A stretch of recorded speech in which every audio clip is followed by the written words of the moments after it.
আপনি আমি আমরা দুনিয়াতে চলার পথে যাদেরকে দুশমন শত্রু মনে করি, মূলত তারা আমাদের জীবনের জন্য একটা মহাশক্তি। ঠিক।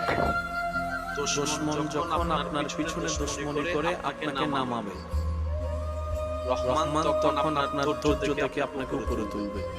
ঠিক, সুবহানাল্লাহ।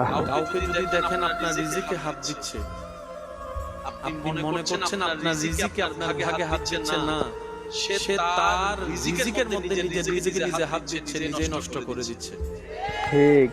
একটা কথা মনে এবং মাথায় বসায় রাখবেন, যখন দুনিয়া পিছনে লাগবে ক্ষতির জন্য, কষ্ট দেওয়ার জন্য, অপমান করার জন্য, লাঞ্ছিত করার জন্য, শত্রুতামি করবে, আপনার কাছে রবের উপর ভরসা করে নবীর প্রেমটা অন্তরে রেখে রবের হুকুমের অপেক্ষা করা।